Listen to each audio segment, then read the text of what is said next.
Hey guys, this is Lucky. So मैं आज आपको एक बुक का रिव्यू देने वाला हूँ, सिंपल शॉर्ट में। जो बुक मैंने रीड किया है recently, I read this book 12 years my messed up love story, written by Chetan Bhagat, which was launched on 1st October and I have read 2 days ago.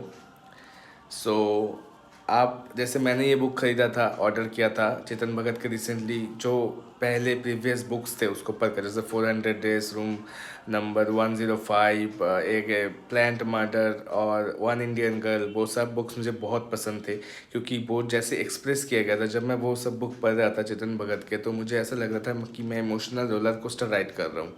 Ups and downs, each चीज़ जो expression या फिर moment उसमें express किया गया था, मैंने बहुत enjoy किया था। तो इसी वजह से मैंने बहुत एक्साइटमेंट होकर ये बुक पढ़ना शुरू किया था, एक्साइटेड होके। लेकिन मैं डिसअपॉइंटेड हूँ, बहुत सारी चीज़ें हैं। पहले तो ये घिसा पिटा वो same love story same line पे लिखा गया है और प्लॉट मिसिंग है, बहुत ही बोरिंग रिटर्न है, एक्सप्रेस नहीं किया गया सब कुछ मोमेंट।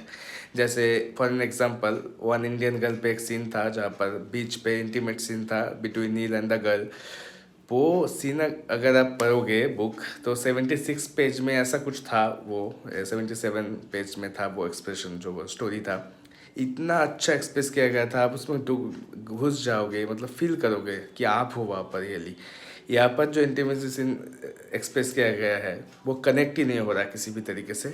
सिर्फ इंटीमेसी सीन नहीं, ईच सब्जेक्ट सिर्फ इस बुक में मुझे पसंद आया थोड़ा सा, जो लास्ट 2 पेज का व्हाट आई वुड से जो मिलन हुआ है, जो एंडिंग है, वो थोड़ा सा पसंद आया कि जैसे उनको मिलवाया गया। और थोड़ा सा स्टैंड अप कॉमेडियन का जो साकेत का स्टैंड अप कॉमेडी थी, वो थोड़ा सा पसंद आया। तो बाकी तो बहुत मैं डिसअपॉइंटेड हूँ सर से।